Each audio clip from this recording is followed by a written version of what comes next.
Hey, what's going on, guys? It's Doug here with Magnify, and today I'm kicking off a 3-part series on how to put together a video marketing plan, right? If you're just getting started with video and you have 0 videos, right?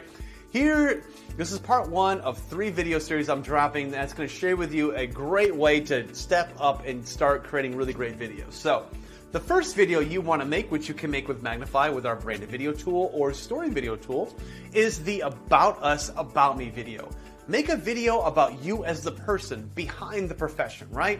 The why video, why you do what you do, right? That's Simon Sinek, right? I'm going to tag him in this post, and Simon, share my post, man. So talk about the why you do what you do, behind the scenes, right? Don't talk about you as the profession, right? Say you're a chiropractor, right? And don't talk about your education, your schooling, and your philosophy about chiropractic care, right?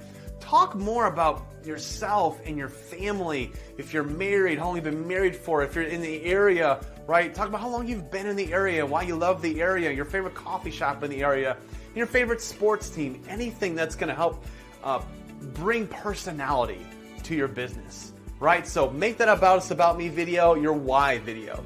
Look out for part 2 of the video marketing series tip videos, and I'll see you in the next one. Bye.